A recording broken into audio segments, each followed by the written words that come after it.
Mr. Hartung, can I ask which case you're hearing? Joseph Brown.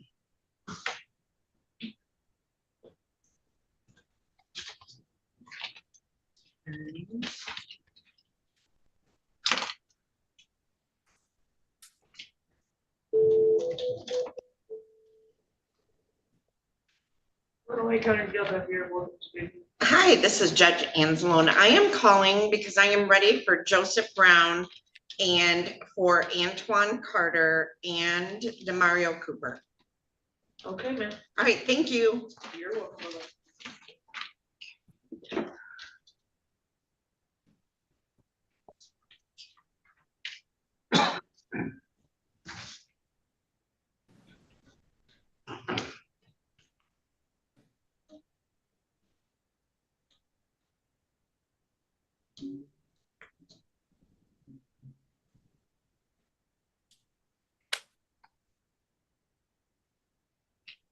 All right, if somebody had just admitted to the Zoom room, screen name says CME. Could you start your audio for me, please?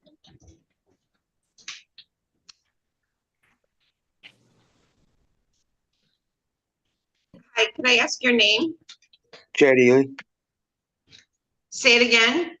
Chad Ely. All right. All right, Mr. Ely, your turn, or your attorney is Charles Noe, and he is not here yet. So I'm gonna change your screen name and I'm gonna put his initials after your name, all right? Yes, ma'am. Your Honor, if I may, I actually just gave the noli to Brenda on that case.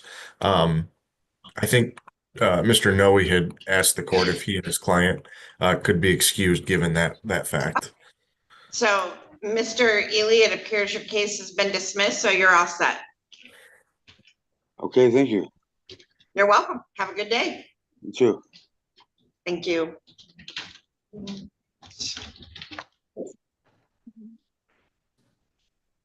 Case has been dismissed. You're all set.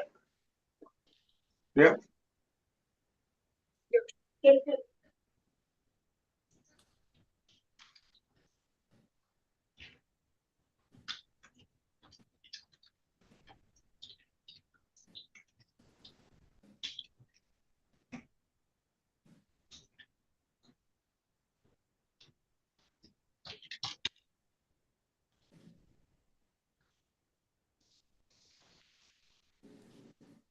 Can you guys see the screen? Because you can move up if you want to. All right.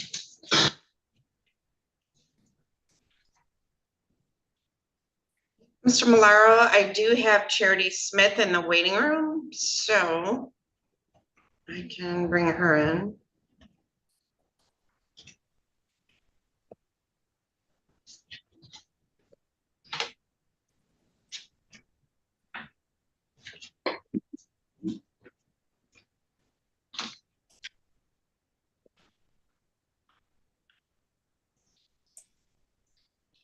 This is Miss Smith. Can you hear me?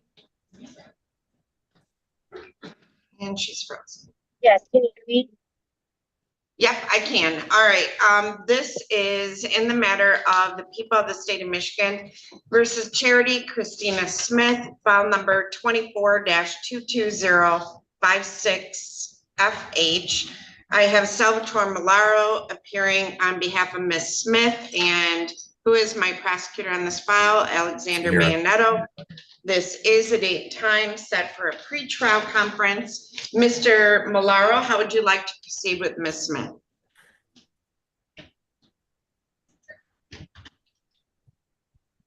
Judge, what I'd like to do is adjourn this one more time. Ms. Smith just resolved the matter down in district court or sentencings next week, it looks like. And then I think we'll be ready to resolve this at that time. All right, so I'm going to set this over to April 30th at 8:30 in the morning. Mr. Malaro, obviously, if a resolution is reached before that, just call and we'll get you in on any other day than a Wednesday, all right? Yes, Ms. Smith, does that interfere with your schooling at Jackson? She's muted. Ms. Smith, unmute your device, please. It's at 8:30. Yes, ma'am. Yes. Nope, that's perfect. Okay. Yeah, we're good, Judge. Thank you. All right, Ms. Smith, we'll see you back on April 30th at 8:30 in the morning. And Mr. Malaro, you'll prepare the stip in order to adjourn. Yes, I will, Your Honor. All right, thank you. Yep. All right, you're all set, Ms. Smith.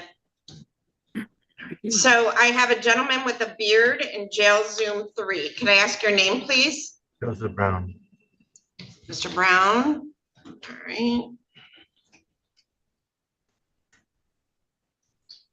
And then I have a gentleman in jail Zoom room 4 with a yellow scrub outfit on. So what's your name, sir? Antaun Carter. Okay, so Mr. Carter. All right, I'm going to change your name.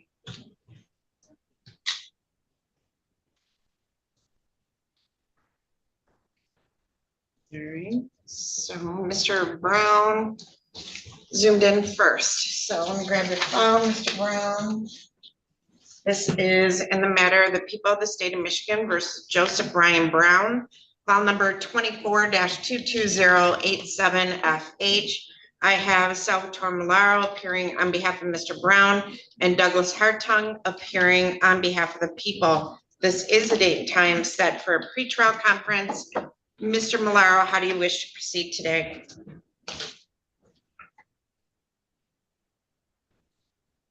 I'm sorry, Mr. Malaro, we have no audio on you. Can you hear me now, Judge? I can hear you now. Okay. So Your Honor, I'm going to ask to adjourn this as well. I'm going to need to sit down with Mr. Hartung and see if, and then Mr. Brown and see if this can be resolved short of trial. All right, so I will adjourn this to April 23rd at 8:30 in the morning. Mr. Malaro, can you do the stip in order to adjourn? Yes, Your Honor, I will do that. Your Honor, can we push Mr. that to April 30 by chance? I can, yes. So we'll set it over to April 30th at 8:30 in the morning. And Mr. Malaro will do the stip in order. Mr. Hartung, can you sign your name with permission? Absolutely.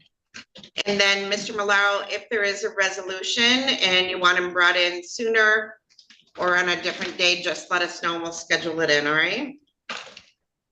Yes, Your Honor. All right, thank you, Mr. Brown. You're all set. All right, Ms. Demont, you represent Mr. Cooper. Yes, Your Honor. All right, this is in the matter of the people of the state of Michigan versus Antaun Carter, file number 24-22086FH.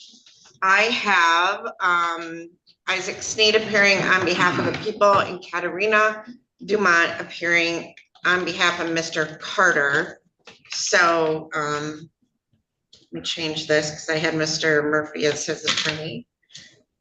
All right. Your Honor, I am Mr. Carter's attorney, I thought. I thought you Ms. said Cooper. Dumont. Oh, you're on Cooper. Okay, never mind. Did you say Cooper or Carter? I'm sorry. You're Carter, right? I'm Cooper. I know, well, actually, you're Dumont, but in the gentleman in jail Zoom, you're Carter, right? Antaun Carter? Yes, Your I'm Honor. sorry. Yeah, Sorry. okay. Sorry. All right, so let me get Mr. Murphy. So, Mr. Murphy, how would you like to proceed on behalf of Mr. Carter? Your Honor, can I speak to Mr. Carter in a breakout, please? Yes. So I'm going to open up a breakout room. And more breakout rooms. Sorry, Mr. Carter. All right, so I'm going to put you and Mr. Murphy into a breakout room. Just go ahead and join it. And then when you're done, you can either stay in there and I'll bring you back, or you can come back on your own. All right, there you go. All right, now I have another gentleman wearing glasses in jail Zoom 6. What is your name? Demario Cooper. All right, now I have Mr. Cooper. All right. This is in the matter of the people of the state of Michigan versus Demario Cooper, file number 25-22134FH. I have Dave McCready appearing on behalf of the people, and I have Katerina Dumont appearing on behalf of Mr. Cooper. Mr. McCready, thank you. I do have in my file a plea agreement form. I also have a pretrial assessment that was completed by Darren Coast, our pretrial services coordinator. Mr. Cooper scored a 4 on the assessment, which puts him in the moderate range to reoffend or not make future court dates while out on bond. He lives very far from Adrian and has several fraud offenses on his criminal history. Indicated his current case involves restitution potentially of $72,000, which is an alarming amount. And they say that his current bond of $90,000 appears appropriate. So, Mr. Mott, how do you wish to proceed today with Mr. Cooper? Your Honor, I spoke with Mr. Cooper yesterday. We talked about the plea agreement we got from prosecutor. We would like to accept that, but instead of pleading guilty, we would ask to plead no contest. We did send your office an updated plea, signed plea form. All right, and Mr. McCready, any objection to a no contest plea? We're fine with that. All right, so Mr. Cooper, you want to raise your right hand? Do you solemnly swear or affirm to tell the truth, the whole truth, and nothing but the truth? Yes, Your Honor. All right, can you state your full name for the record? Demario Hold on. Cooper. All right, Mr. Cooper, I've received a plea agreement form that was provided to me by your attorney in the prosecutor's office. So the plea agreement, as I understand it, will have you pleading no contest to count 2, uttering and publishing, which carries a maximum penalty of up to 14 years in prison.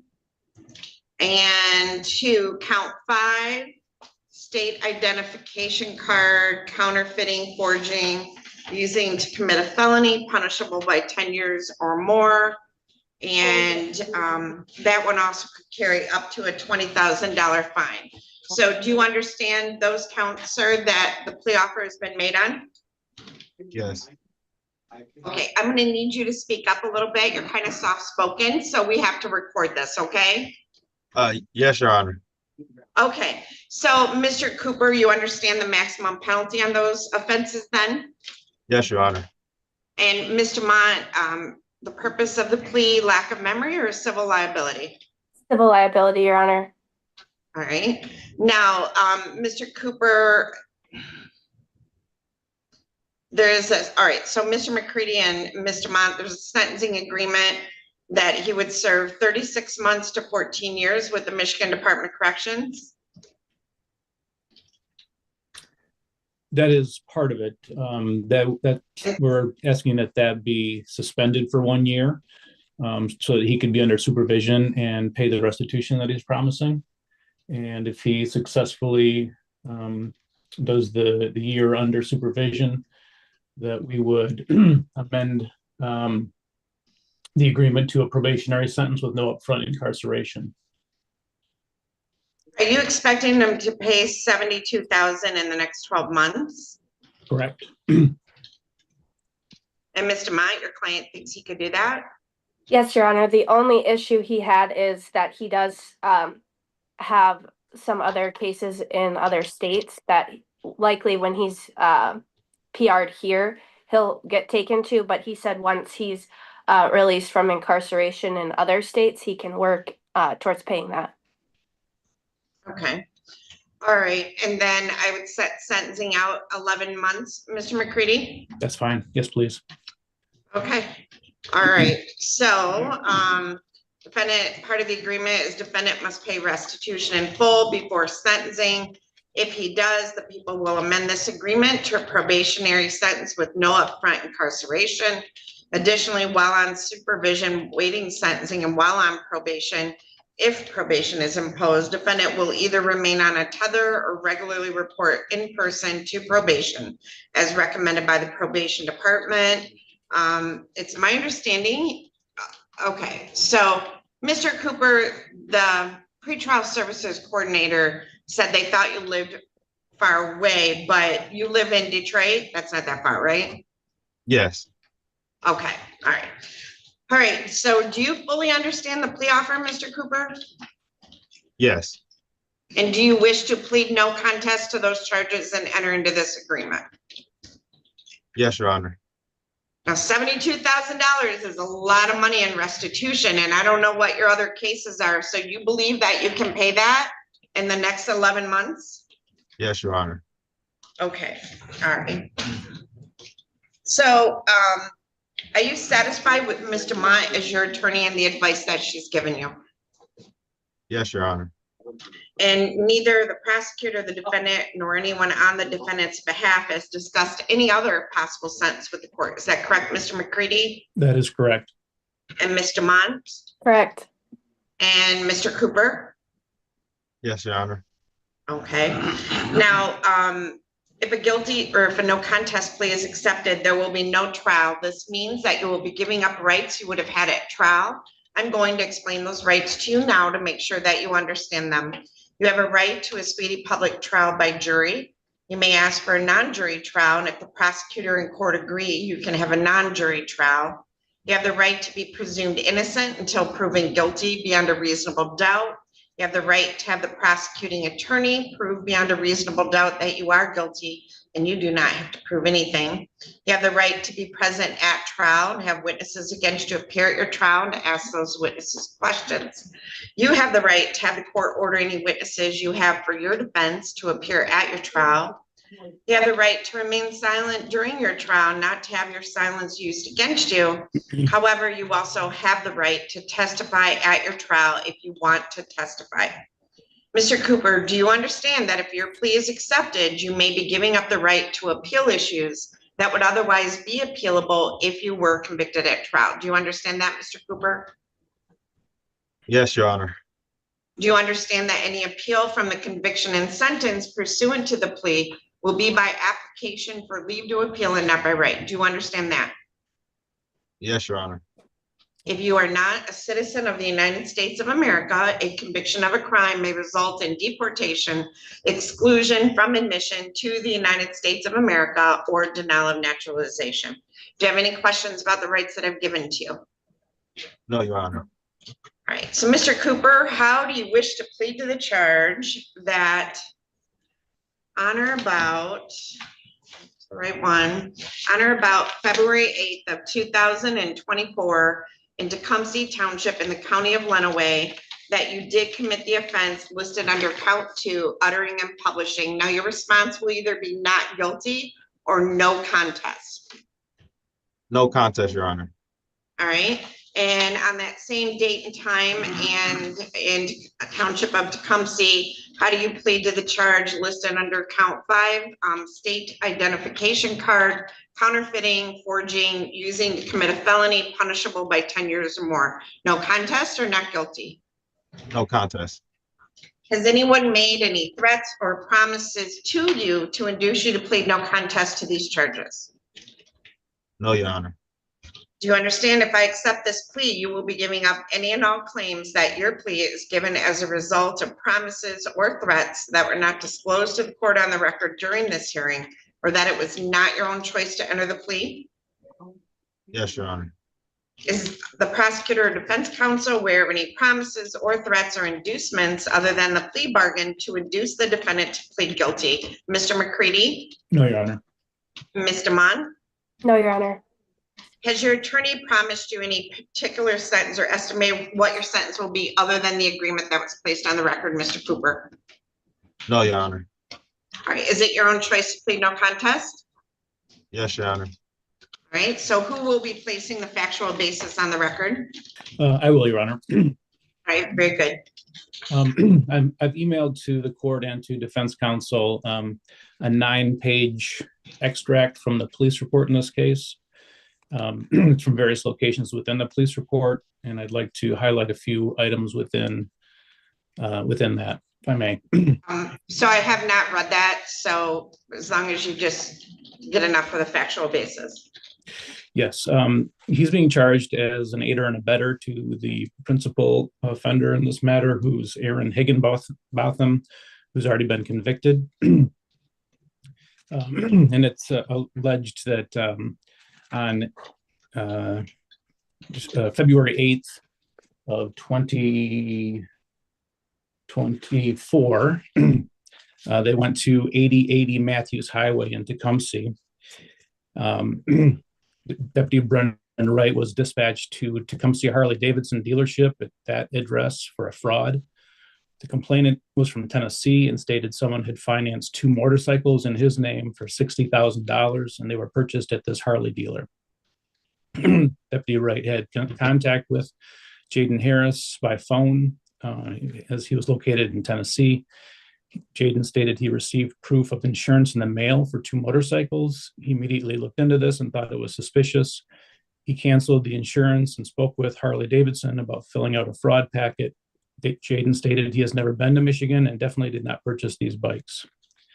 Deputy Wright then had contact with Jeff Myers inside the Tecumseh Harley-Davidson store. Jeff is an employee there. He stated that on 2/8/2024, 2 black males entered the store and inquired about buying motorcycles.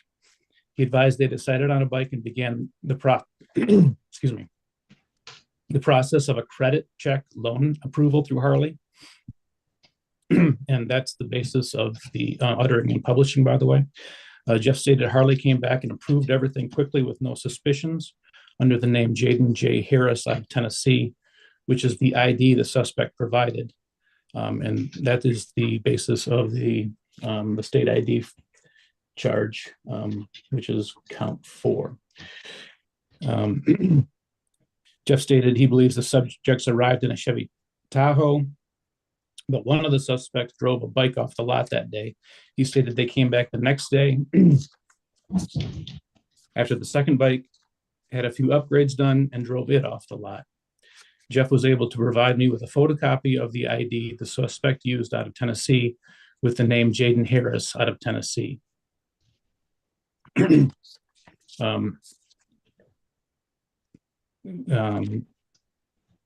Detective Sharp from the Sheriff's Department had contact with Austin Michael Garcia, who's a employee of Harley. He provided an image of the defendant, Demario Cooper, and Deputy Brendan Wright went to talk with Michael Garcia and advised that he showed Austin the image, and Austin told him that that was the person with the suspect here in Higginbotham when the 2 bikes were fraudulently purchased. So there we have the identification of this defendant as being with the principal.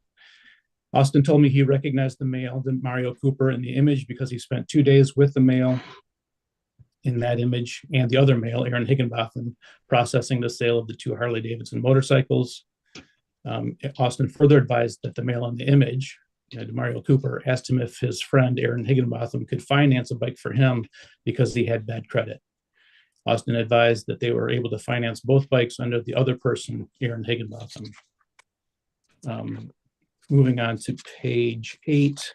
And again, this is just indications to confirm that this defendant knew that Aaron Higginbotham was processing a fraudulent credit application and providing a fraudulent ID because Detective Sharp had contact with lead fraud prevention officer Dory Field of Harley-Davidson Financial Services on June 26, 2024.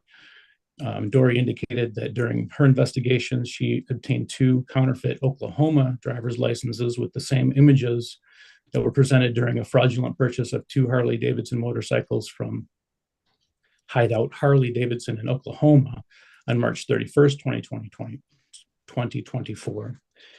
Dory provided those 2 counterfeit Oklahoma driver's license, and Detective Sharp viewed those driver's license and determined that one of them bore the picture, the image of Demario Alonzo Cooper, this defendant, that he knew through this investigation.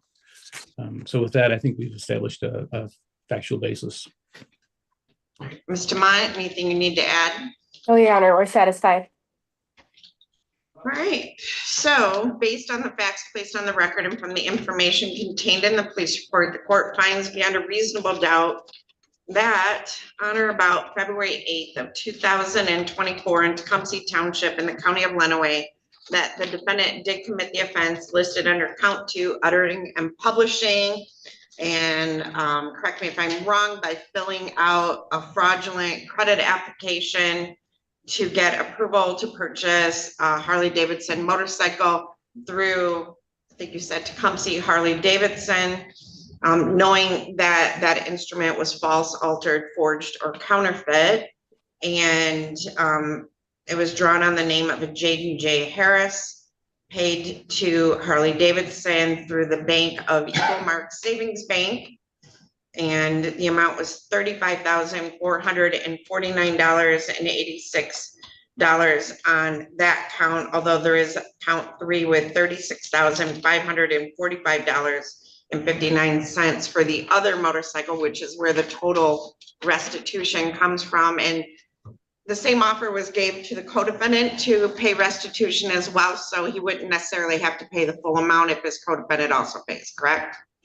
The restitution is joint and several, so yes, it'll be a maximum of that amount between the two defendants. Okay. And then under count 5, based on that information, he used a state personal identification card that had been altered, counterfeited, or forged to help him get approval on the credit application. So therefore, the court accepts the no contest plea to count 2 and to count 5. Anything else on that, Mr. McCready? No, Your Honor. Right. Has the court complied with the MCR 6.302 B, C, and D, Mr. McCready? Yes. And Ms. Dumont? Yes, Your Honor. All right, I accept the plea. It has been given understandably, voluntarily, and accurately. The defendant has full knowledge of his rights. He does have competent counsel. This court personally has made no agreement regarding the possibility of a plea or possible sentence in this case with the prosecutor, the defense attorney, the defendant, or anyone acting in the interest of either of them other than the agreement that was placed on the record through the prosecutor's office and counsel for the defendant. I'm going to refer this matter to the probation department for a pre-sentence investigation. So I'm going to set this for 8, 9, 10, 11, February 20th of 2026.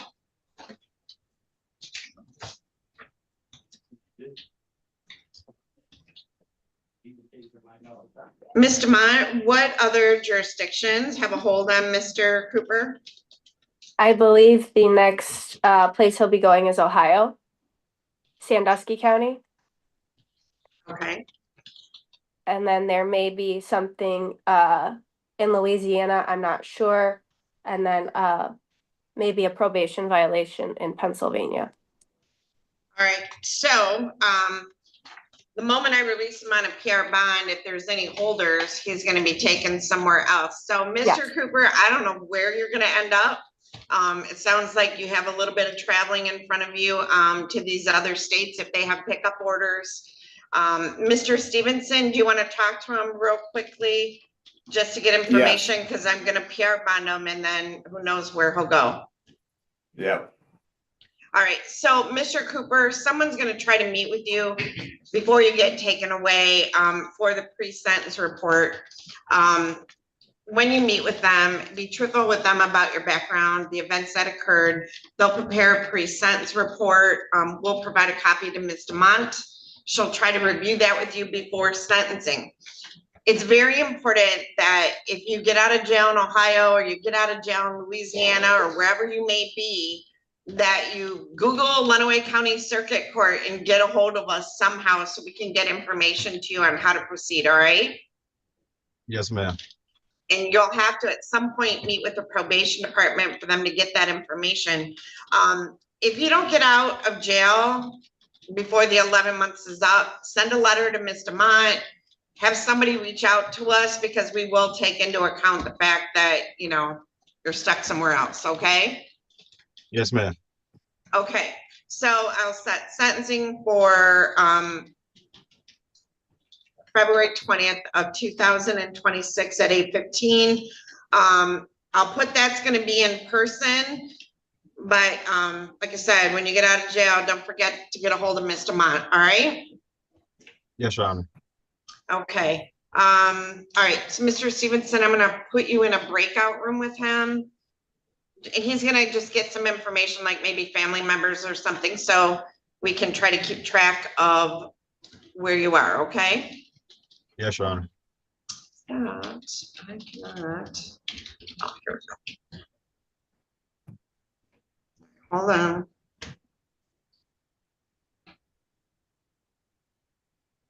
All right, so no. 2006. All right, Mr. Stevenson and Mr. Cooper, go ahead and join that breakout room. All right, Mr. Carter, I'm going to come back to you. In the matter of the people of the state of Michigan versus Antaun Carter, file number 24-22086FH. Mr. Murphy, have you had an opportunity now to speak with your client? Yes, Your Honor. Thank you for that breakout session. Your Honor, the Hold on one second, and I'm going to release Mr. Cooper and a care bond. That wasn't clear. Okay. All right, now go ahead. I have received a plea agreement form on Mr. Carter that states that the defendant will plead guilty to an added count 2, resisting and obstructing a police officer, which carries a maximum penalty of up to 2 years in prison and or a $2,000 fine. Count 1 will be dismissed, which was an obstruction of justice, and that any sentence he receives will run concurrent with any violation probation sentence pending for December of 24. So, Mr. Carter, are you on circuit court probation? Yes, Your Honor. Okay, who's your PO? Matt Stevenson. Oh, Mr. Stevenson. All right, he'll be back in just a second. All right. So Your Honor, just for clarification, there was a pending violation of probation down in district court when we had the probable cause conference for this case. That's the violation of probation that's being referenced, and Mr. Carter was sentenced by Judge Shather to 1 year in jail on that violation of probation in December. So that's just for clarification. That's our understanding of what the plea offer was referencing. But he's on probation in circuit court too. I understand, Your Honor. Again, it's a lot of clarification. That was the pending sentence that was we were discussing. Okay. Okay. Okay. Mr. Carter, raise your right hand. Do you solemnly swear or affirm to tell the truth, the whole truth, and nothing but the truth? Yes, Your Honor. All right. Can you state your full name for the record for me? Antaun Carter. All right. So, Mr. Carter, you've heard the statement of your attorney and the prosecuting attorney. Is it your intention to plead guilty to an amended information with an added count 2, resisting and obstructing a police officer, which carries a maximum penalty of up to 2 years in prison? Yes, Your Honor. All right. Are you satisfied with Mr. Murphy as your attorney and the advice that he has given you? Yes, Your Honor. Neither the prosecutor, the defendant, nor anyone on the defendant's behalf has discussed a possible sentence with the court other than the sentence running concurrent. Is that correct, Mr. Sneed? Yes, Your Honor. And Mr. Murphy? Yes, Your Honor. Is that correct as far as you're aware, Mr. Carter? Yes, Your Honor. All right. So, Mr. Carter, if a guilty plea is accepted, there will be no trial. This means that you will be giving up rights you would have had at trial. I'm going to explain those rights to you now to make sure that you understand them. You have a right to a speedy public trial by jury. You may ask for a non-jury trial, and if the prosecutor and court agree, you can have a non-jury trial. You have the right to be presumed innocent until proven guilty beyond a reasonable doubt. You have the right to have the prosecuting attorney prove beyond a reasonable doubt that you are guilty, and you do not have to prove anything. You have the right to be present at trial and have witnesses against you appear at your trial and to ask those witnesses questions. You have the right to have the court order any witnesses you have for your defense to appear at the trial. You have the right to remain silent during your trial, not to have your silence used against you. However, you also have the right to testify at your trial if you want to testify. Do you understand that if your plea is accepted, you may be giving up the right to appeal issues that would otherwise be appealable if you were convicted at trial? Do you understand that, Mr. Carter? Yes, Your Honor. Say it a little bit louder for me. Yes, Your Honor. Okay. Do you understand that any appeal from the conviction and sentence pursuant to the plea will be by application for leave to appeal and not by right? Do you understand that? Yes, Your Honor. If you are not a citizen of the United States of America, a conviction of a crime may result in deportation, exclusion from admission to the United States of America, or denial of naturalization. Do you have any questions about the rights that I've given to you, Mr. Carter? No, Your Honor. All right, Mr. Carter, how do you plead to the charge that on or about December 6th of 2024 in the city of Adrian in the county of Lenawee that you did commit the offense under count 2, resisting and obstructing a police officer? Guilty or not guilty? Guilty, Your Honor. All right. Has anyone made any threats or promises to you to induce you to plead guilty to this charge? No, Your Honor. Okay, do you understand if I accept this plea, you will be giving up any and all claims that your plea is given as a result of promises or threats that were not disclosed to the court on the record during this hearing, or that it was not your own choice to enter the plea? Do you understand that? Yes, Your Honor. Is the prosecutor or defense counsel aware of any promises or threats or inducements other than the plea bargain to induce the defendant to plead guilty? Mr. Sneed? No, Your Honor. Mr. Murphy? No, Your Honor. So other than any sentence you serve would be concurrent, Mr. Carter, has your attorney promised you any other particular sentence or estimated what any other part of that sentence would be? No, Your Honor. All right, Mr. Stevenson, you just popped back in, but Mr. Carter is pleading to an amended information to account 2, resisting and obstructing a police officer, with the agreement that his sentence would run concurrent to his district court violation of probation sentence. He's currently on probation with you, Mr. Stevenson? He was previously. Not now, though? No. Okay. He thought he was, but Okay. I can check his status. See if there's a warrant for him. okay. All right. So, Mr. Carter, it's your own choice to plead guilty, right? I thought I was on probation with Mr. Stevenson here. Maybe. He's looking right now.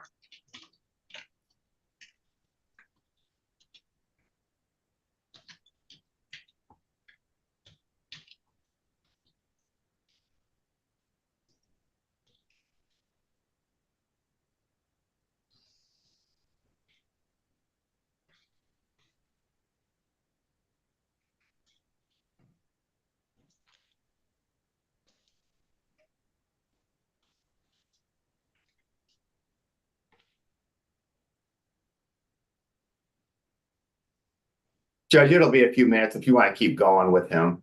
Okay. All right. So, but is it your own choice to plead guilty, Mr. Carter? Yes, Your Honor. Okay. So, Mr. Carter, on December 6th of 24, were you in the city of Adrian in the county of Lenawee? Yes, Your Honor. All right. And did you come in contact with someone, was it the Lenawee County Sheriff's Department or the Adrian Police Department? The Adrian Police Department. Okay. And did you try to hide from them to avoid being arrested on a warrant? Yes, I was in the closet. Okay. All right. Are you satisfied, Mr. Steen? I am, Your Honor. Thank you. Okay. Has the court complied with MCR 6.302 B, C, and D? Mr. Sneed Yes, thank you, Your Honor. and Mr. Murphy? Yes, Your Honor. Accept the plea. It has been given understandably, voluntarily, and accurately. The defendant has full knowledge of his rights. He does have competent counsel. This court has made no agreement regarding the possibility of a plea or possible sentence in this case with the prosecutor, the defense attorney, the defendant, or anyone acting in the interest of either of them other than the plea agreement that was placed on the record. I'm going to refer this matter to the probation department for a pre-sentence investigation.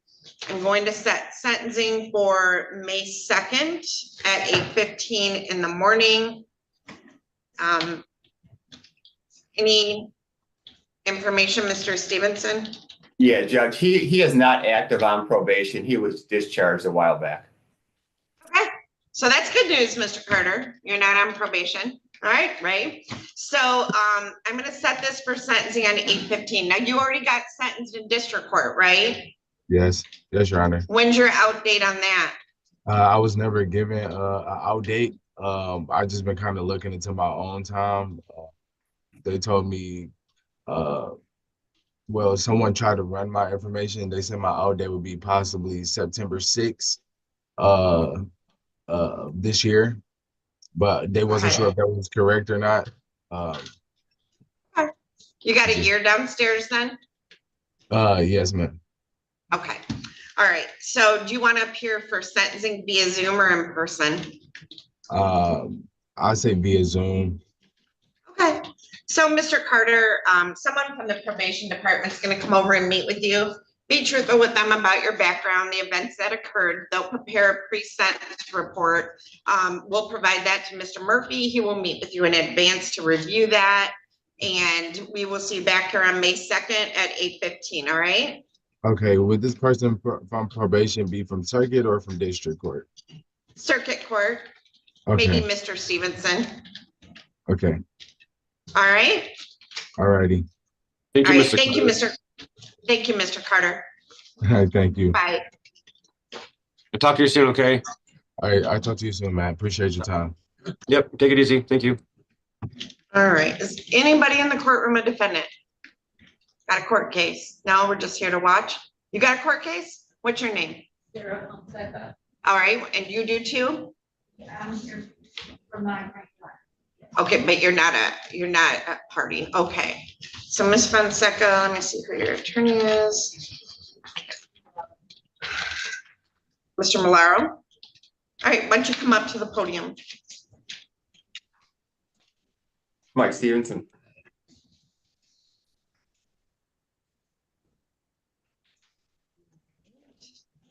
So this, Tom Moore.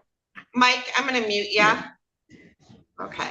All right, this is in the matter of the people of the state of Michigan versus Sarah M. Fonseca, file number 24-22038FH. This is the date and time set for pretrial in this matter, third pretrial.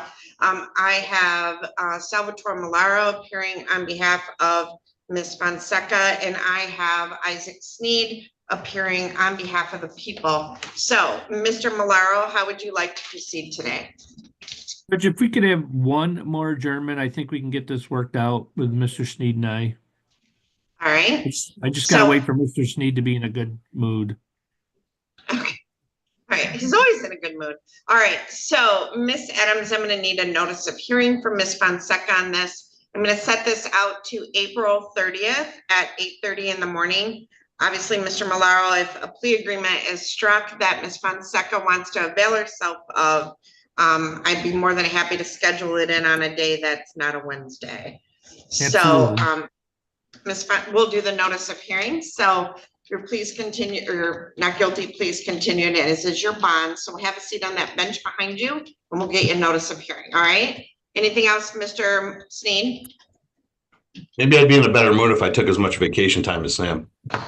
That's True. so unfair and true. Me too. Me too. All right. So, Thank you, Judge. thank you. Is that all you have, Mr. Malaro? I have a Macy Wilt and a Malika Rembert, I think. Let me look. I have Malika Rembert. Is there a Malika Rembert in the courtroom? Let me check no, my Miss Fonseca. Thank you. All right.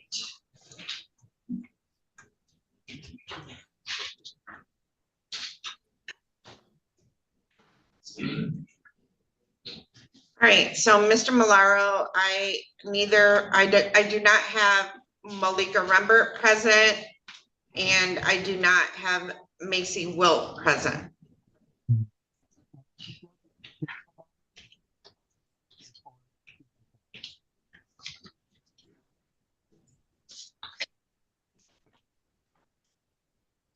I do show that, so in the matter of the people of the state of Michigan, is anybody here from Macy Wilt?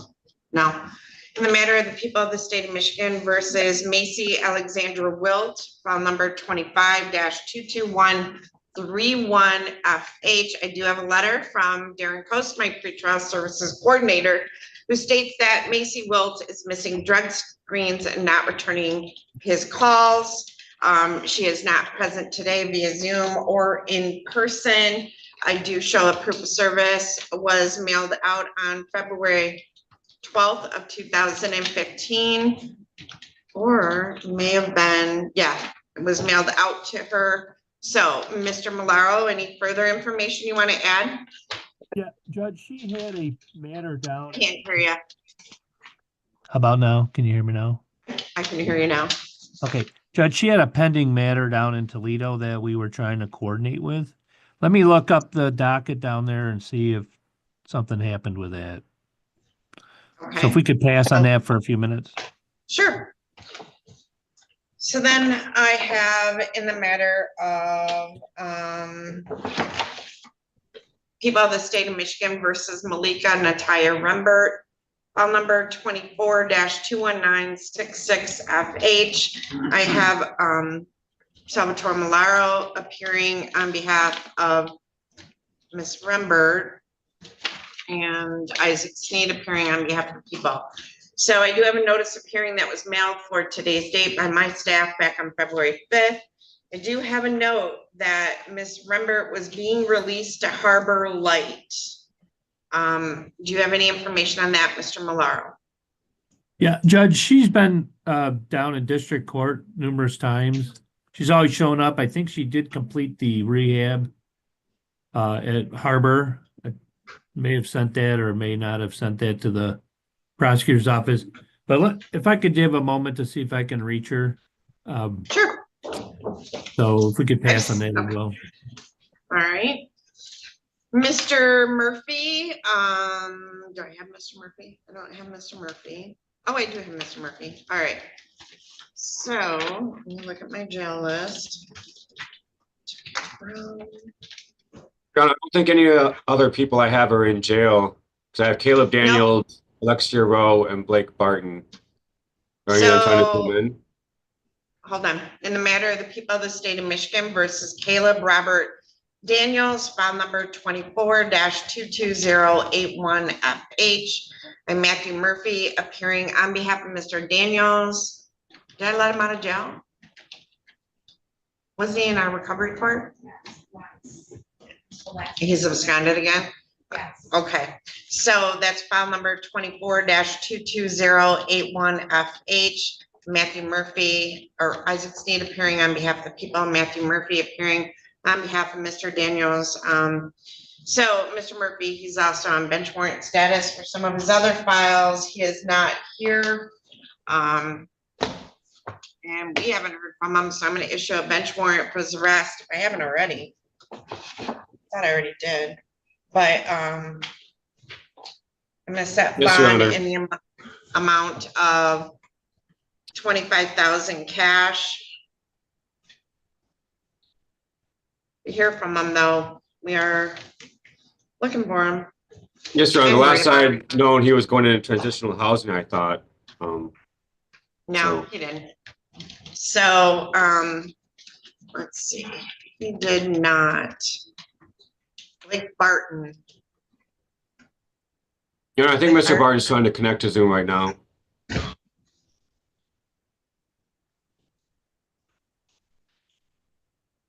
Okay.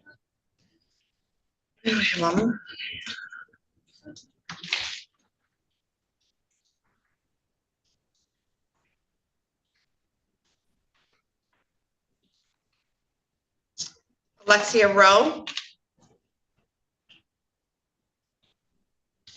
In the matter of the people of the state of Michigan versus Alexia Jovan Rowe, two files, 25-22136FH, 25-22137FH.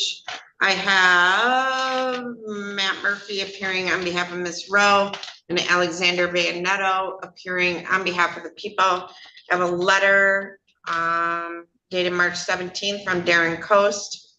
Ms. Rowe was switched over to recovery court colors. I am no longer monitoring her. She did test for me on March 4 of 25 and was completely negative. And has she been attending our court? She has, and I saw her yesterday. She came in and signed an ROI. Okay, so Ms. Rupley said she has been compliant with recovery court and met with Ms. Rupley yesterday. She's not here today. So I would tend to say that's probably some confusion on her part because she's been doing everything she's supposed to do. So Mr. Murphy, what I'm gonna do is adjourn this. Thank you, Your Honor. And do you want a week, 2 weeks? Well, 2 weeks, 3 weeks? Yeah, probably 2 weeks. I'm gone next week. I do have an offer from the people. I think it's going to be resolved at the next court date. Just a matter of getting her there and getting it figured out. So, How about April 9th? yes, Your Honor. All right, so I will set this over to April 9 at 8:30 in the morning. And Mr. Murphy, can you do the step in order to adjourn? Mr. Bandetto, can you sign your name with permission? Thank you, Your Honor. Yes, Your Honor. Thank you. All right, excellent. Thank you.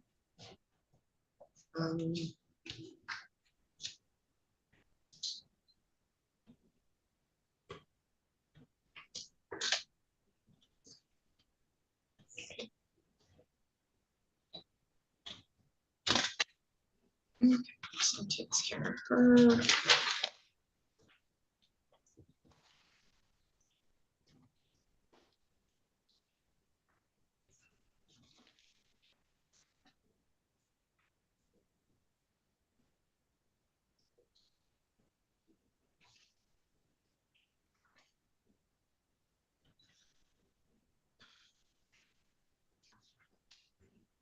Judge, Your Honor, Yes. we can take care of Macy Wilt if the court's ready on that.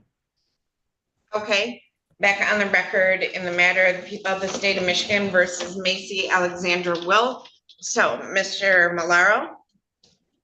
So, Judge, I reviewed the docket down in Lucas County. She is currently on what's called a capias, which means she did not appear for court. And there is a bench warrant issued for her arrest, so I cannot account for her whereabouts at this time. All right, so I'm gonna issue a bench warrant for her arrest for failure to appear, and I'm gonna set bond in the amount of 50,000 cash. All right, Malika Rembert. Judge, I left a message for Miss Rembert. She usually responds. I could have a few more minutes. Okay, all right, are you Blake Barton? That is Mr. Barton. I can recognize him. Mr. Barton, can you hear me? Okay, I'm gonna send him a chat to disconnect from his Bluetooth in his car. Sometimes.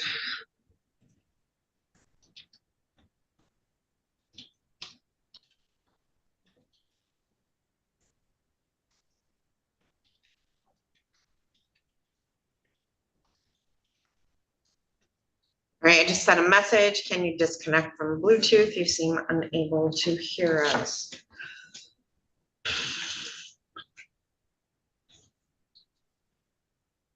I can hear you now. Oh, great. So this is in the matter of the people of the state of Michigan versus Blake Anthony William Barton, file number 2023-21272FH. I have Alexander Bayonetto. Yes. Appearing on behalf of the people, Matt Murphy appearing on behalf of Mr. Barton. This is the final pretrial in this matter. We are set for jury trial on April 11th at a bench trial. I'm sorry, we're set for a bench trial on April 11th of 2025 at 1:30 p.m. Today is the final deadline for all motions as well as amended witness list being due. So, Mr. Murphy, are you prepared to go to trial? Your Honor, may I have, well, I am, but could I speak to Mr. Barton in a breakout, please? Just get an update on. All right, so let me open up a breakout room.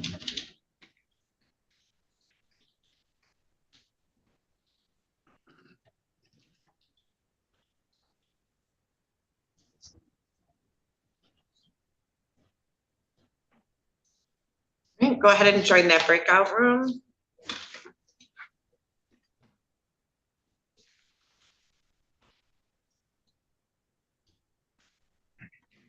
The record in the matter of the people of the state of Michigan versus Miguel Mensour.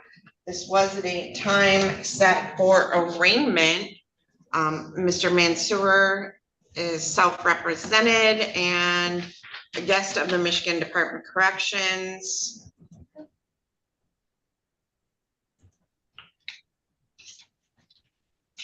So it looks like a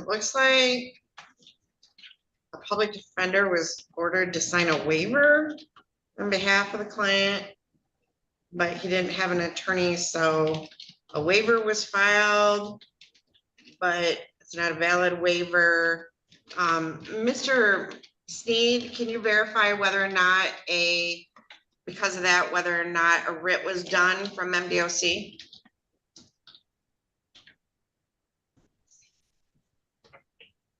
If I get 1 second, I do see a writ, but I think it's outdated from in March. All right, Miss Adams. I did get email confirmation from MDOC. We changed it to Zoom because they couldn't get him here or something. Okay, and then they just still didn't get him here. All right, so I am going to set this over. Miss Adams, 1 week, 2 weeks, what do you think? 3 weeks? I don't know if he was requesting to be here in person. I know we have prints, so I would say 2 weeks to be safe. Right, it says MDOC Zoom, so let's just do Zoom for April 9.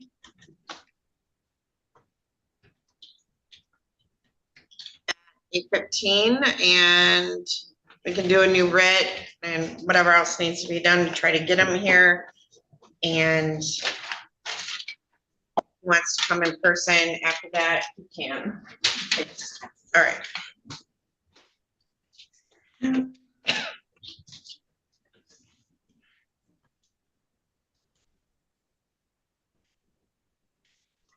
right, Mr. Malaro, are you ready to, oh, no, let's see. Mr. Malaro, any information on Rembert?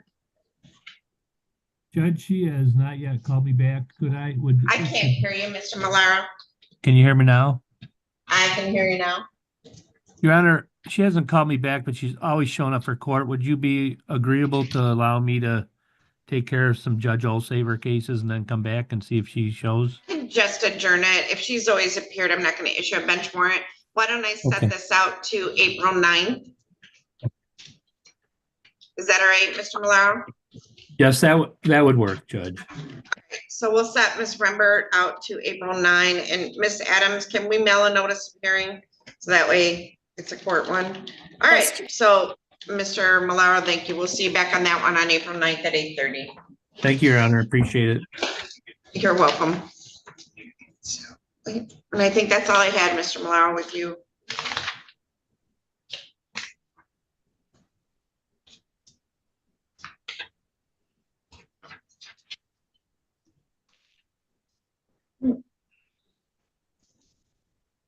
So I'm going to put the courtroom in the waiting room. I have a class here, Mr. Sneed, I'm going to talk to real quick.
have Angel Rosas on your docket story? I do. She is Rhonda Underwood's client. And so Rhonda Underwood goes to Judge Olsaver first and then to me, Okay. but she's not here. Angel Rosas, I haven't seen her. Yeah, I haven't seen her either. Okay, So I'm her foster care worker. Okay. We've got court at 1:30 today too, so I'm just trying to. she got court today. She will at 1:30 for probate. So I'm wondering if she got confused. That's good to know though. Thank you. All right, Mr. Murphy, are you ready? I'm Mr. Barton. Yes, Your Honor. I was gonna just place on the record our understanding of the plea agreement at this point. Now, we've had prior to the last scheduled bench trial, a conference with Your Honor, myself, and Mr. Bayonetto. And I relayed that, my understanding of that, to Mr. Barton. Our understanding was that the offer from the people was for Mr. Barton to plead to an OWI second, dismiss the remaining charges, and that Your Honor had agreed that he would be sentenced to fines and costs if that was the case. Now, I just wanted to clarify and make sure that that we are correct on that, and if we're incorrect, we just like for the record to be cleared on that in regards to what the offer is. OWI second, which is a 1-year misdemeanor, and what was the rest of it? That Your Honor had agreed that he would be sentenced to fines and costs. Mr. Bayonetto, is that your recollection? It is, Your Honor. We did have a bench conference as it related to that, and I indicated to Your Honor that I would leave any issue of probation or sentence to Your Honor's discretion. And at the end of that conference, you did indicate that fines and cost was going to be your presumptive sentence. In this case, Mr. Murphy, part of that was based on the fact that the offense date for this was September 10 of 2022. And Mr. Bayonetto, my understanding is there have been no further violations or criminal offenses, correct? Correct, Your Honor. All right. So yes, so Mr. Barton, that is the plea offer that's on the record. You're charged with OWI third offense, which carries a maximum penalty of up to 5 years in prison and up to 1 year in jail. Do you understand that, Mr. Barton? Go ahead and unmute your device. You're muted, Mr. Barton. Sorry about that. There you go. Okay. All right, and then the plea offer is because this case is so old and you haven't committed any new offenses, that you could plead to an OWI second with fines and costs. And there would be license sanctions, but I have no input on that. So do you understand that, Mr. Barton? I do. Your Honor, no. Also, just for the record, though, our policy has always been if there is a conviction at the end of a trial, I do remand to custody. Right. Yes, Your Honor. And because of that, that's the concern that Mr. Barton has is that that custody that he may be taken into if the trial is had. Now, Mr. Barton was asking if it'd be possible if Mr. Bayonetto would be willing to keep that offer open until sometime after today's date. He wanted to have further discussions in person with me and some relatives before we made the decision in regards to the matter. So that's what we're asking for today is if Mr. Bayonetto will be willing to keep that offer open. And if not, I'd just ask if I could do another breakout session with my client. Well, one, you can have a breakout session with your client if you want one, because I already gave you one. And two, I will, Mr. Bayonetto, I can set this for another pretrial on April 2nd, if you're willing to leave that open to April 2nd. I am, Your Honor. Your Honor, I would ask maybe could we do next week because I do have to. I'm not here. It's you're not here next week. So April 2nd would be the next date. That's fine, Your Honor. I did also have something I would like to place on the record. As I relate to the court at the last court date, ProMedica was giving me some issues trying to identify some witnesses. I heard back this morning from the staff attorney that I had been working with at ProMedica. He indicated he would have names for me within a day or two. If the court is going to allow us to maybe adjourn this a couple weeks, would you allow our amended witness list to be submitted at that next pretrial date? All right, so Mr. Murphy, we did have at the bench conference conversation about the difficulty with getting information from ProMedica. Court obviously has discretion to allow amended informations, and your position, Mr. Murphy.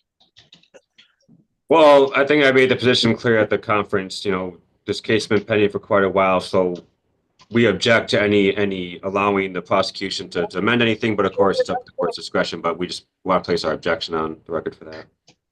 Well, Mr. Bayonetto has made us quite aware of the difficulty that has been involved, so I will allow that amendment of information by April 2nd. All right, so Mr. Murphy, if you can do the step in order to adjourn to April 2nd at 8:30. Mr. Bayonetto, you could do an order allowing you to amend the information or the witness list by April 2nd, and we will see you back on April 2nd at 8:30 in the morning. Thank you. Thank you, Your Honor. Thank you. All right, thank you. Mr. Barton, contact my office, schedule that appointment, okay? Okay, sounds good. Thank you. Thank you. Okay, so.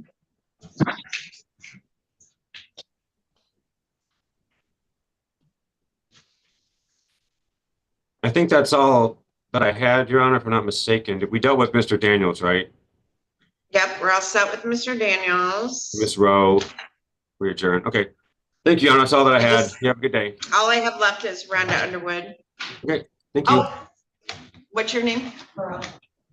Say it again. Alexia Rowe. You're Rhonda Underwood, though. No? No, Dan Murphy. Oh, well, he's gone. Oh, I Ms. set a Rowe was pretrial the, for- that's what I was gonna Yeah. say. We set a pretrial for. They gave it to me. I just wanted to stick my head in here and make sure you knew I made it. I'm like, wait a second, I don't have you. No, yeah, we set it over because I knew you were doing what you're supposed to do. So Teresa spoke up, so you're good. So I appreciate you. it's all right. I appreciate you. Have a good day. You too. All right, so I got nothing except for Rhonda.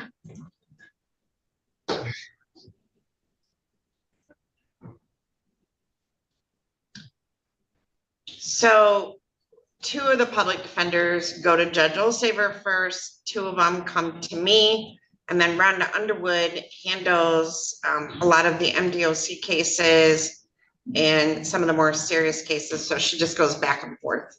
So she'll pop in at some point.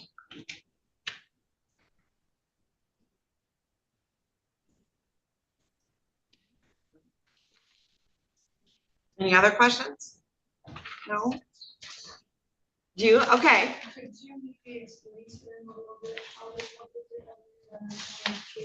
Yeah.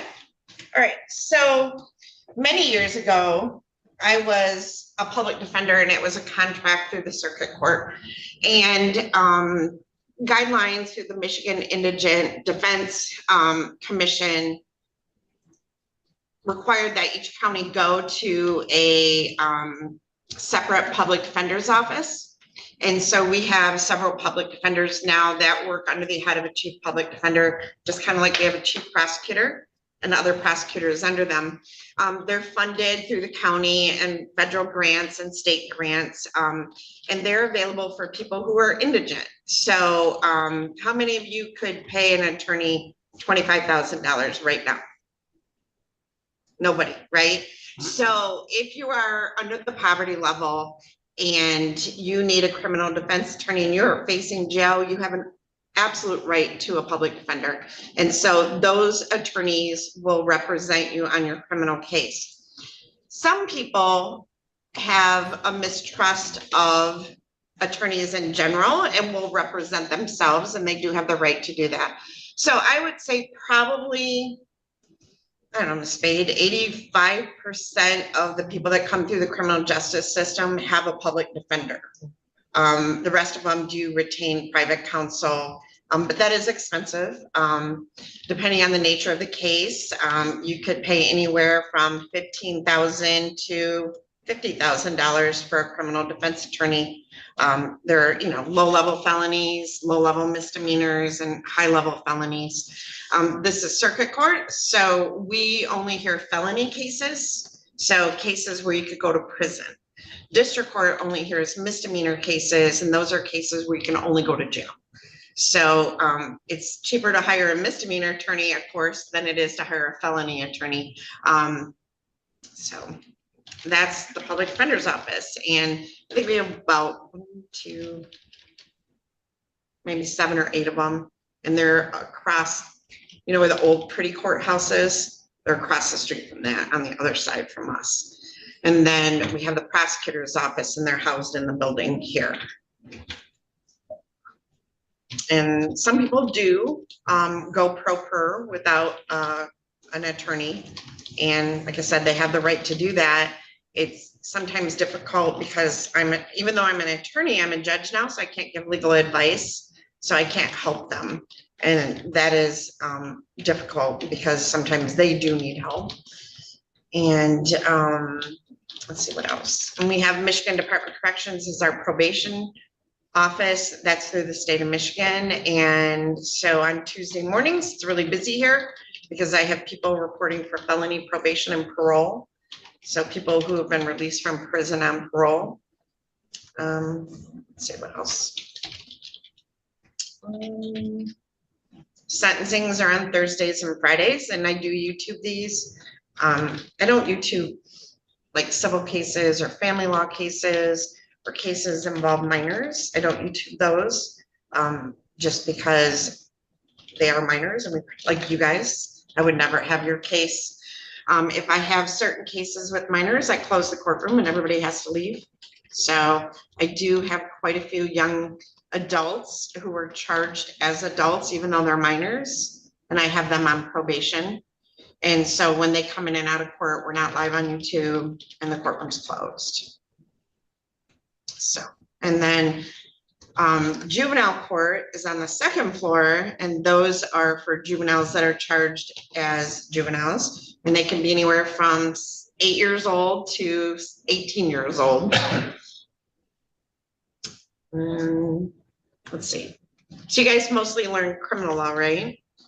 Is that what you're both mostly focusing on? All right. Anything else? First semester we did criminal law, and then we spent some time in mock trial. And just in the past 3 weeks or so, we switched to civil. Okay. So we're a small county, so I have a criminal docket, a family law docket, and a civil docket. So I hear custody cases. You know, some of you may or may not have come in and seen me because I do interviews with children to help determine custody cases. So I do divorce cases, paternity cases, people who aren't married and have children.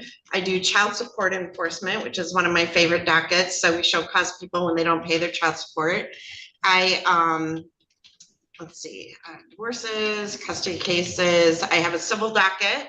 So it can be anywhere from a personal injury case involving medical malpractice, like, you know, you had surgery and they left a sponge in your abdomen, to loss of a child, obviously through childbirth, car accident cases, pedestrians getting run over cases.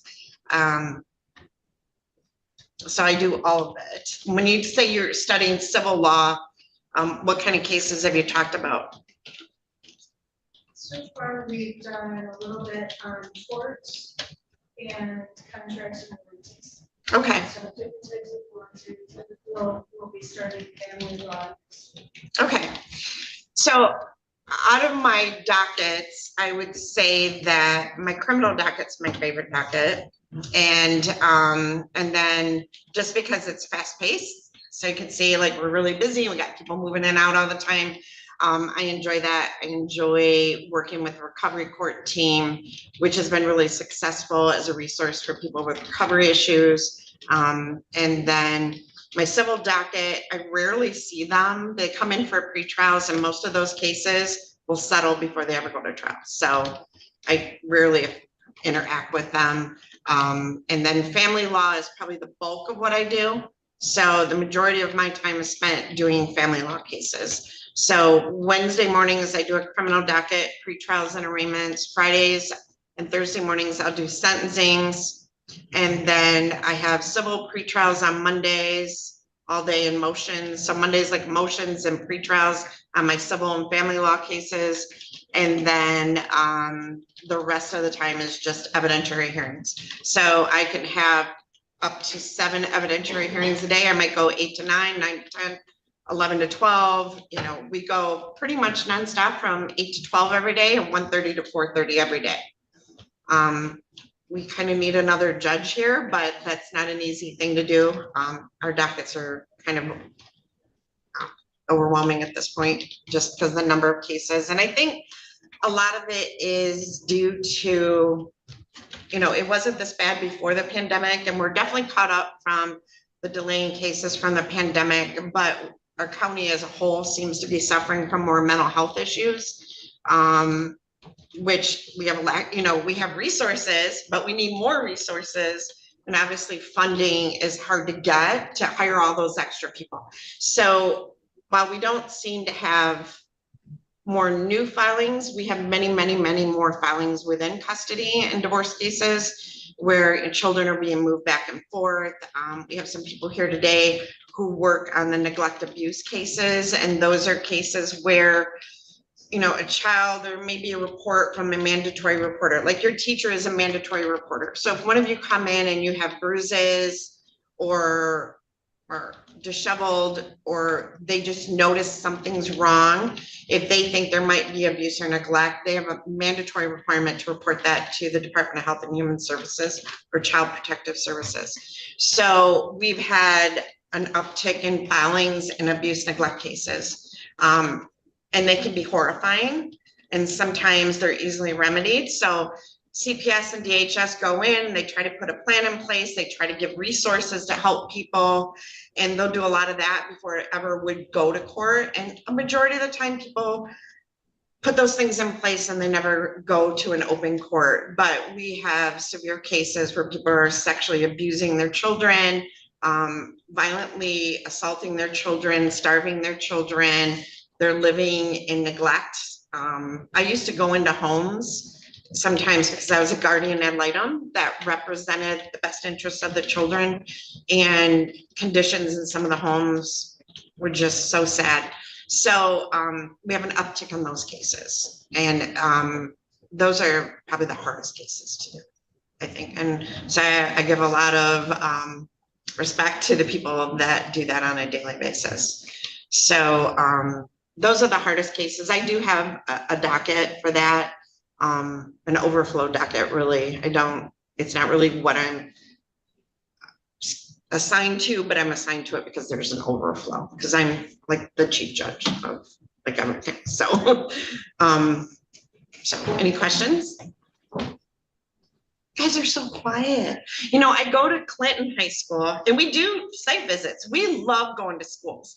So I go to elementary schools. I go to Clinton High School.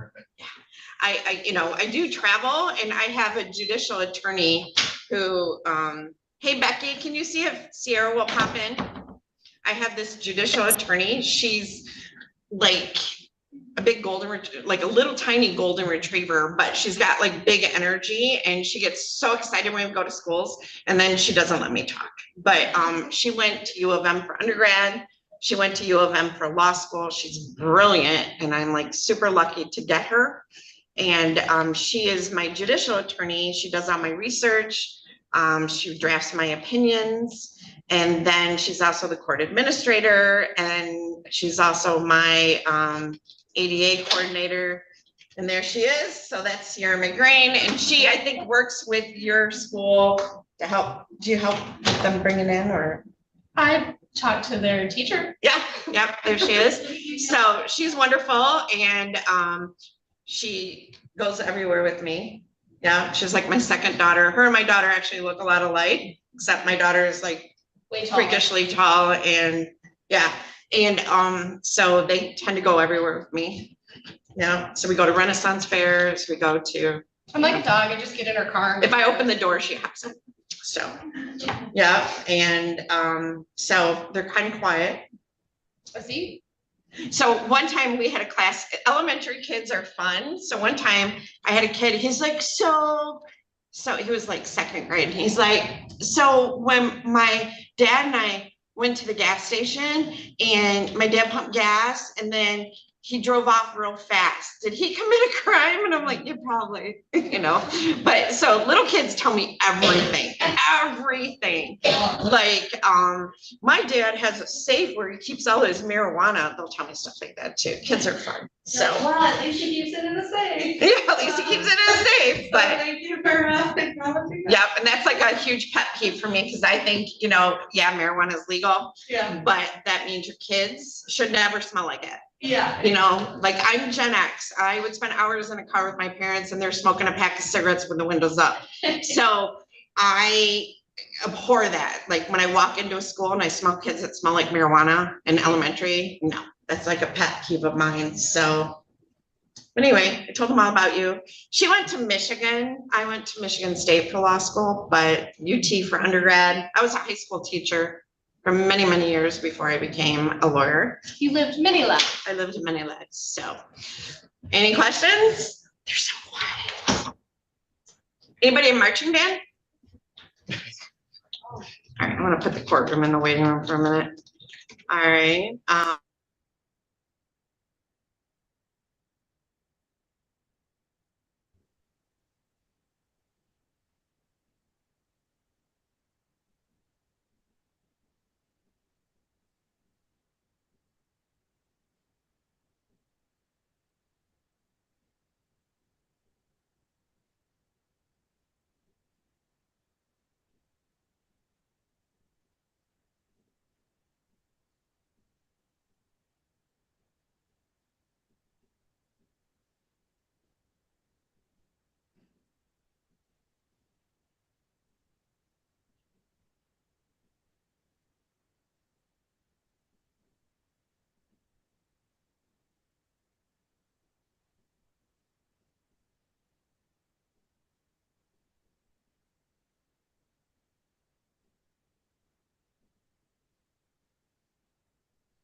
Rhonda Underwood. Yes, ma'am. Okay. I think I have. Hey, this is Judge Ann Sloan. I am ready for Miss Quinones. Okay, we'll get her in a second. Awesome, thank you. All right, Rhonda, I have a Jessica DeLeon, but no, I don't. She left. Okay. So Rhonda Underwood, in the matter of the people of the state of Michigan versus Kaylee Dawn Lake, file number 25-22146FH. Rhonda Underwood appearing on behalf of Miss Lake. I thought you were one of the students, but she is. Okay, Miss Lake is not present in the courtroom. Miss Lake is not present via Zoom. I have Alexander Bayonetto appearing on behalf of the people. So Miss Underwood, have you heard from Miss Lake? I do have a notice that we mailed out on February 19th, scheduling it for today. Hang on, Your Honor. I will.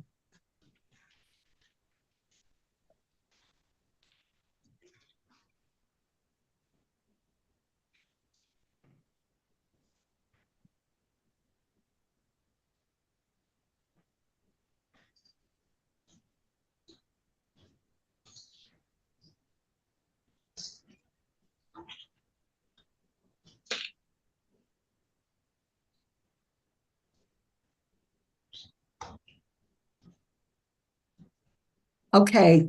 I tried to reach her. I left her a message, Your Honor. That's the last I've heard of Ms. Lake. I can't understand why she wouldn't be here. All right, well, I will issue a bench warrant for failure to appear. I will set bond in the amount of 25,000 cash. We hold those for 48 hours. Thank So you. Miss Underwood, if you reach her, just let us know. All right? Okay. Thank you. All right, so Miss Underwood, moving on to in the matter of the people of the state of Michigan versus Takaya Serena McKay, file number 23-21323 FH 22-21047 FH. What did you guys say you were hearing again? Angel Roses. Okay, so Miss Underwood, this is a date and time set for a probation violation. I believe we were here previously and she failed to appear, so I adjourned it to today. But again, she has failed to appear.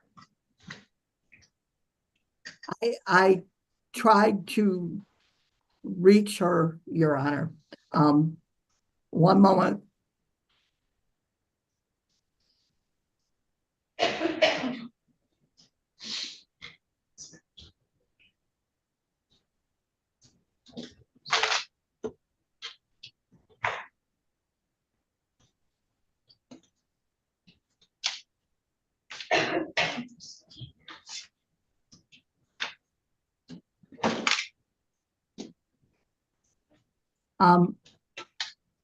I don't see that I was able to reach her, Your Honor. All right. So I will issue a bench warrant for failure to appear on both files.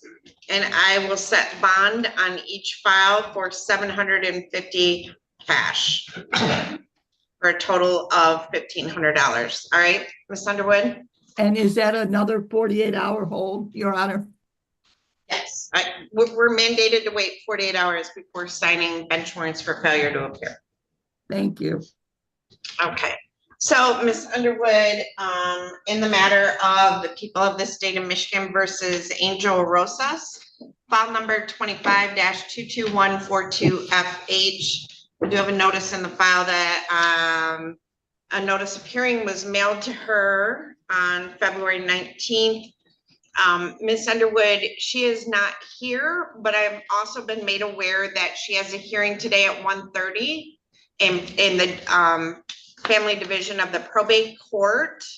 So there may be some confusion there. So if you, no, she's. I believe I talked to Ms. Hold on, Wilt. Ms. Underwood, hold on. So I'm getting information from caseworkers that she's not appearing or in compliance there. Is that correct? Correct. So, no, it doesn't matter. Hang on. Boy, we are. What's your name? Kristen Smith. Kristen Smith with a K? Yes.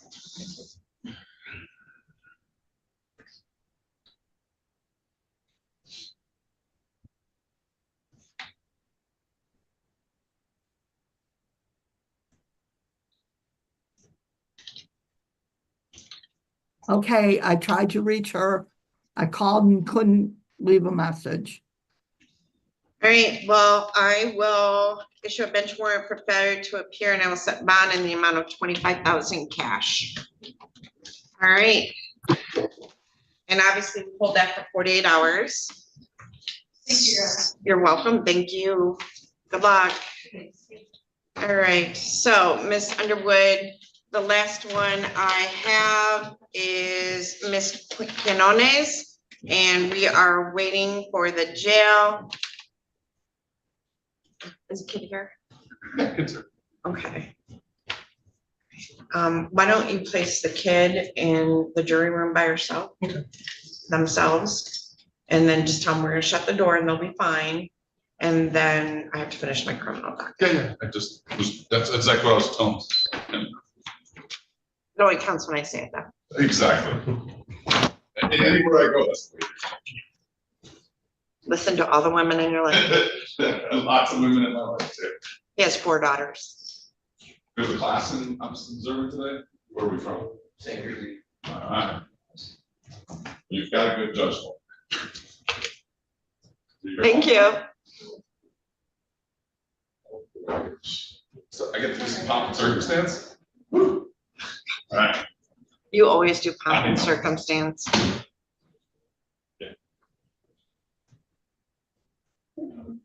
He's a lawyer, if you couldn't tell. All right, Miss Underwood, we're just waiting then on Miss Quinones.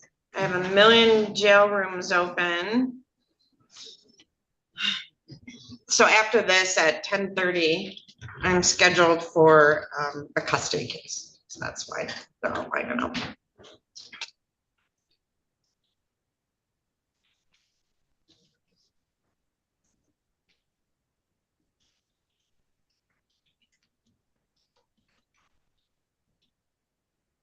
What time you have to be at the jail? Around 10:30.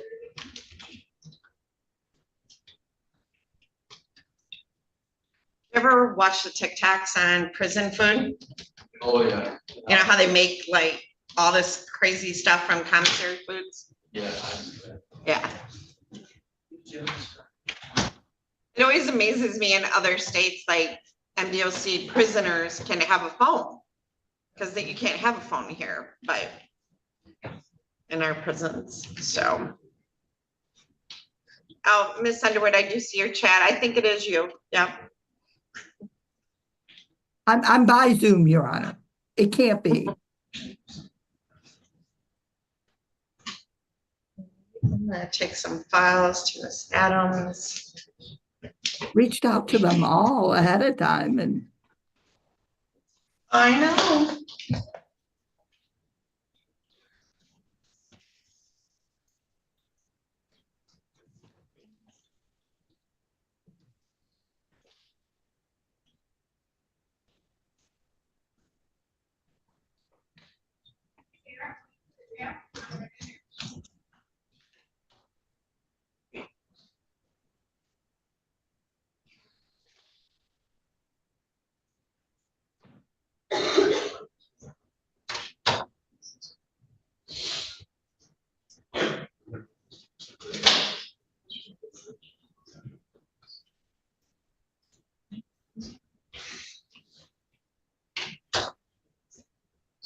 So she's playing on YouTube, so I don't want to tell the story.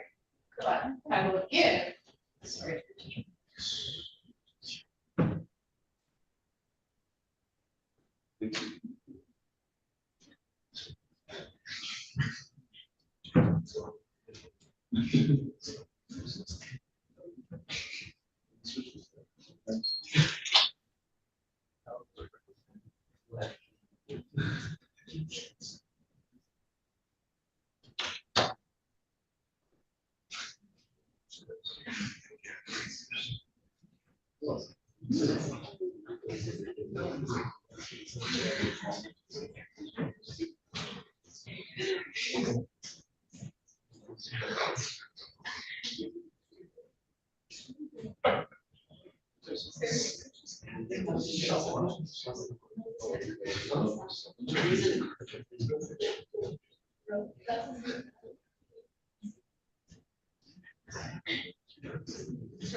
Please rise for personnel session.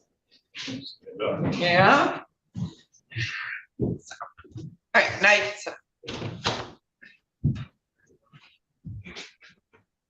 Anything else? Any questions?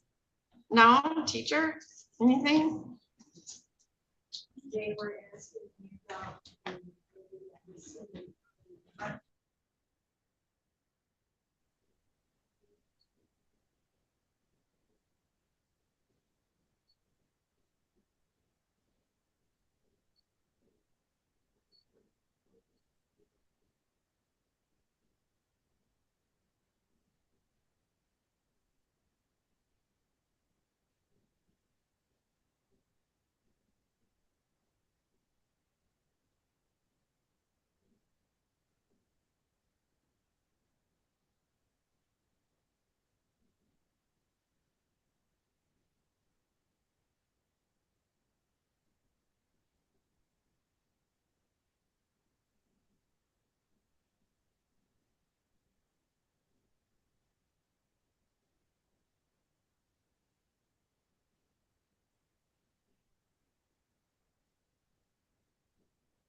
Keep it back in.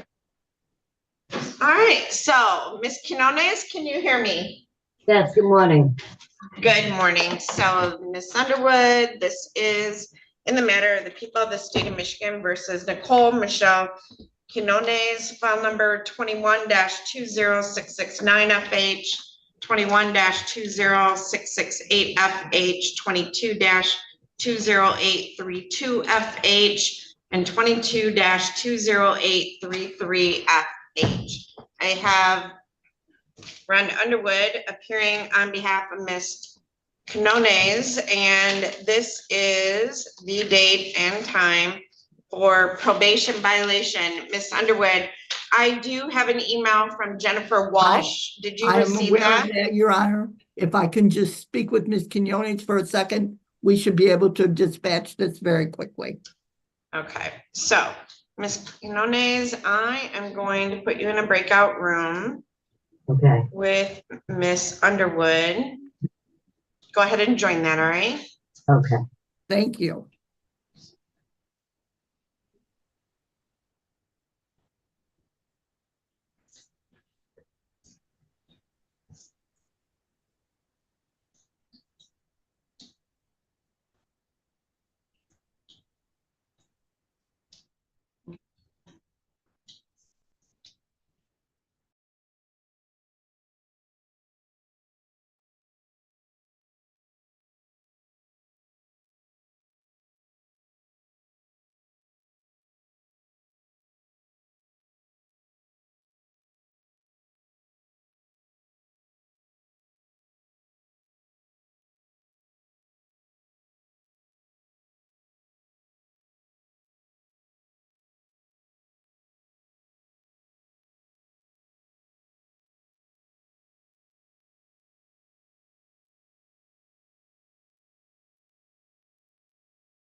to talk?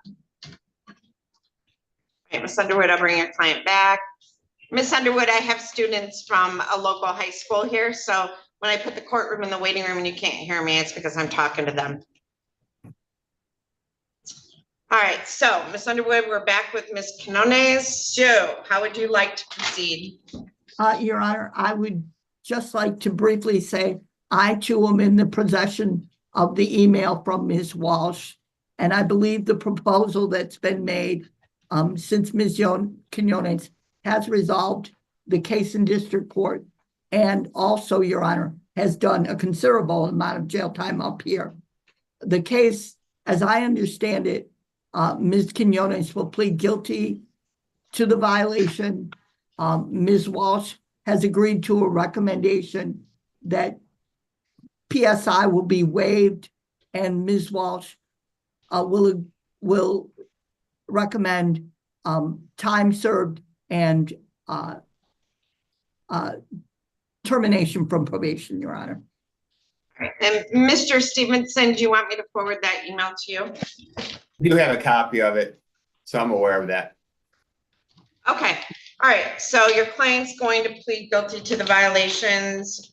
I have a couple, so she's gonna plead guilty to those. Okay. Yes. So Ms. Quinones, you wanna raise your right hand for me? Do you solemnly swear or affirm to tell the truth, the whole truth, and nothing but the truth? Yes, Your Honor. All right, can you state your full name for the record, please? Nicole Michelle Quinones.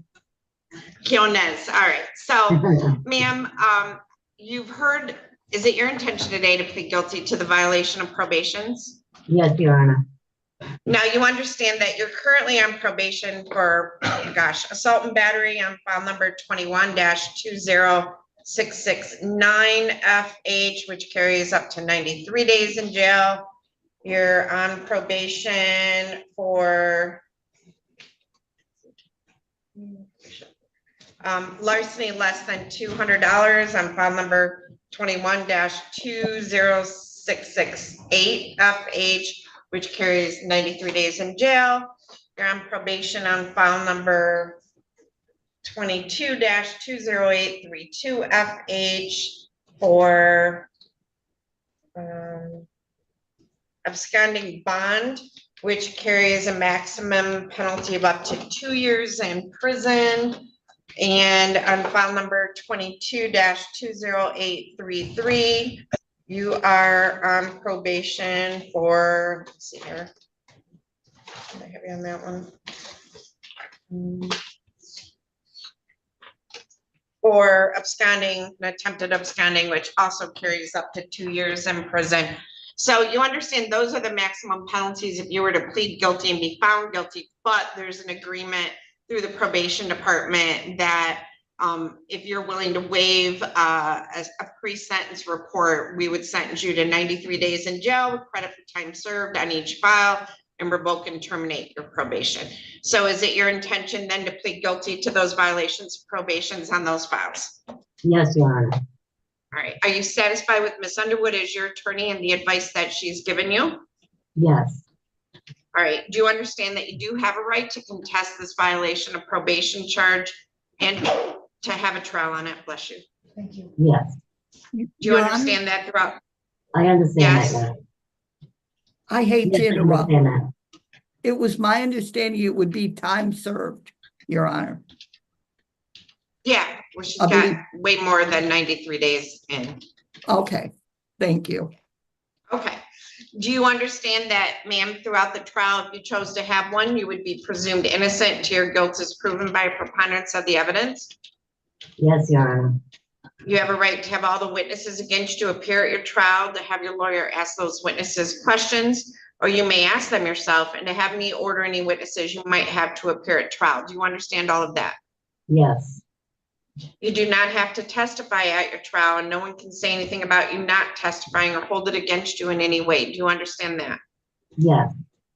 On the other hand, do you understand that you have a right to testify at your trial if you want to testify? Yes. All right, so Ms. Quinones, on each of these files, how do you plead to the charge that you violated your probation by being arrested for disorderly conduct on December 27th of 2024? Guilty. All right, and you actually pled guilty to a disorderly, is that correct? That's correct. All right, and then, okay. And then did you fail to, how do you plead to the charge that you failed to notify your probation officer within 24 hours of police contact? Guilty or not guilty? Guilty. All right, and that you were engaged in assaultive, abusive, threatening, or intimidating behavior against someone with the initials of TM, guilty or not guilty? Guilty. All right. Has anything, do you understand that by pleading guilty, you'll be giving up your right to a trial as I've already explained to you? Yes. Okay, other than the plea Understand. agreement, has anything been promised to you to get you to plead guilty? No. Has anyone threatened you in any way to get you to plead guilty? No. All right, if I accept a plea, you will be giving up any and all claims that your plea is given as a result of promises or threats that were not disclosed to the court on the record during the hearing, or that it was not your own choice to enter the plea. Do you understand that? Yes. Is it your own choice to plead guilty? Yes, it is, Your Honor. All right, so ma'am, you were arrested and charged with disorderly conduct for an assault against an individual with the name of TM, is that correct? Yes. And you actually pled guilty and were sentenced to a jail term for that? Yes. All right, I accept the plea. It has been given understandably, voluntarily, and accurately. The defendant has full knowledge of her rights. She does have competent counsel. Now, Ms. Quinones, you do have a right to have a pre-sentence report done. Are you willing to waive that and be sentenced today? Yes, I'm willing to waive that. All right, Ms. Underwood, is there anything you'd like to say on behalf of your client? Just that we're happy after all this time that this resolution has taken place, Your Honor. And I think that Ms. Quinones now can concentrate on her circumstances and really starting fresh, Your Honor.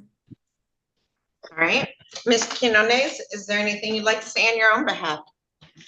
Just thank you, everybody, and I can't wait to start fresh. I really can't get to my family. How long have you been in jail? 72 days with 2 days time served in December, I believe. Okay, all right, so anything else, Ms. Underwood? Nothing else, Your Honor. All right, it's sent to the court. You'll be giving credit for 72 days in Lenawee County Jail, and we will revoke and terminate your probation. So Ms. Quinones, they're going to give you a ton of copies of notice of right to appellate review. You're going to have to initial and date one for each copy, for each file. You do have the right to appeal the sentence, and if you wish to appeal the sentence, you would fill out the copies that you keep and mail them to the address listed on the form within 42 days, all right? Okay. So when do I go home, guys? I hope so. All right, you have a good day. Thank you. Too. Thank you. Bye. Good luck, Have a great Nicole. one. Thank you. All right, and Ms. Underwood, I believe that concludes your docket. It does. Thank you, Your Honor. All right, thank you. You already signed up for it. Just missed the order. Wow. You want me to get the? Judge, are we all set? We are all set. All right, thank you.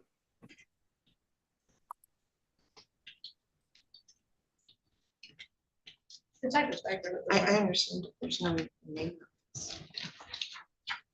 No, I just go to. I could go with any.